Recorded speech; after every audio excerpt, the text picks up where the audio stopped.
Hello, welcome back. I'm Suffer. In this video, we're going to do something just a little bit different. I just recently shot a sequence shot, a visual story, as you will, of me just taking the chains off of my tractor, something boring, but I tried to make it interesting with the different angles and how I shot it. I was also shooting outside, which was a little interesting. I learned a lot from this video, and I kind of want to share it with you. So the different format here is I'm going to show the video and talk through it so you can hear my thoughts on what I did right, what I did wrong, what I wish I had done, and that will help us all learn. Now, I don't like to do this because it seems so self-serving, but if you could follow the channel, I would certainly appreciate it, because I can't learn unless you guys watch the video and actually give me feedback, and that'd help us both learn. You can show what you like, tell me what you didn't like, what worked well for you, what doesn't work well for you, and if you have any questions, leave them in the comments. So please like and share the video, and we'll go forward. And in the background begins the studio I share with my wife, who has a great channel, and I'm going to try to put a link in that in the video you can push up top, as well as in the link in the comments below of her channel, which is Be Savage Art. So if you hear her working in the background, let's be patient like a good husband should and let her get her work done. Thank you so much, and let's get on with the video.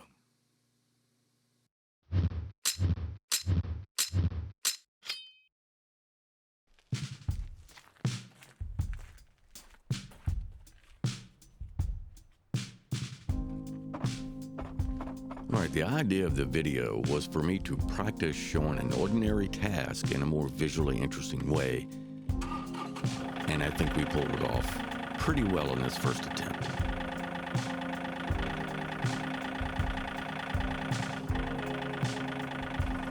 The other thing I wanted to do was record the audio in stereo. So anything that would move from left of screen to right of screen, the audio would match it if you were listening on headphones. We did not do a very good job on this, and I'll explain why in just a few moments.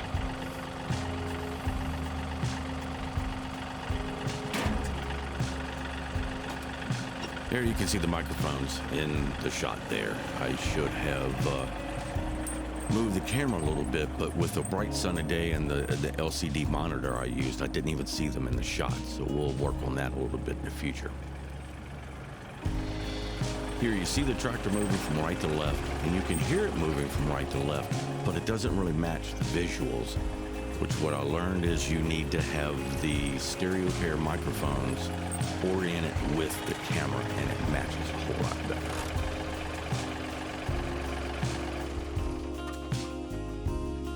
All right, let's talk about exposing your camera in the sunlight. Getting a good exposure in a studio is a lot easier to work with, but when you're out in the sun, every angle you change to is a different exposure. To try to match the colors with different exposures was a little difficult for me on this first try. This was a good exposure. You can see the colors are accurate.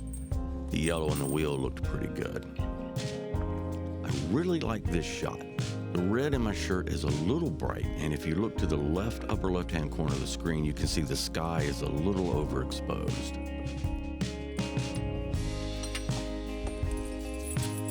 Now let's talk about sequencing. Plan out your sequence a whole lot better than I did right there. So each step and each motion, if you had a plan for it, you know when to walk into the camera, what body angle that you need to have when you walk in the camera to match each shot. So a little bit more planning would have helped this sequence.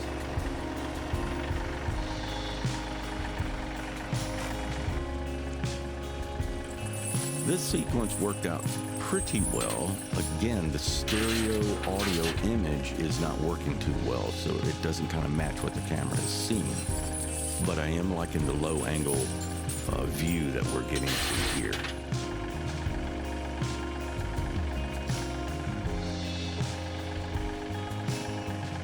Now this is a 7-minute process that took me close to an hour and a half to do. I mean, I should have had this done in 5 to 7 minutes, taking the chains off and storing them. But to film this, you have to do each step multiple times and move the camera. So as we move a little bit further on, I start to get a little lazy. So if you're going to do sequences like this, have your mantra, don't be lazy.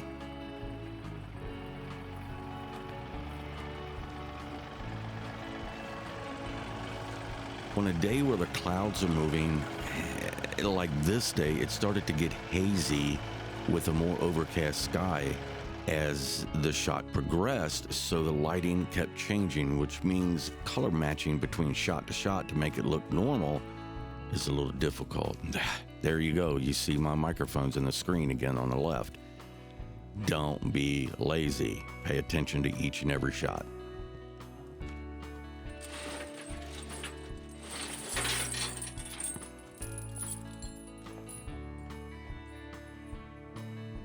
The microphones did a really good job as far as recording what it actually sounded like, so I'm pretty impressed with that. And as you can see, this is one long sequence shot because I got lazy. I needed to move the camera probably 4 or 5 times in this sequence to make it a little bit more interesting. And you'll see here, I look right at the camera to see if I'm in the right frame.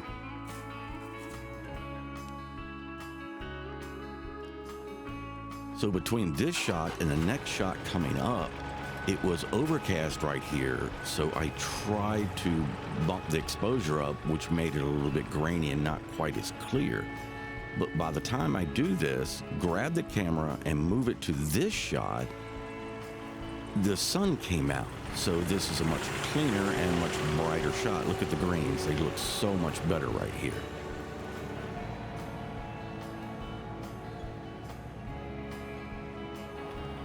Now, it gets hazy, but I bump up the exposure right here, and it changed the color of the greens again. Overall, good first attempt. I pushed the red button, I gave it a chance, and that's all I'm asking you to do. Push the red button and keep practicing as you go. Thank you so much for watching. I hope you learned something from it. You guys take care of yourself.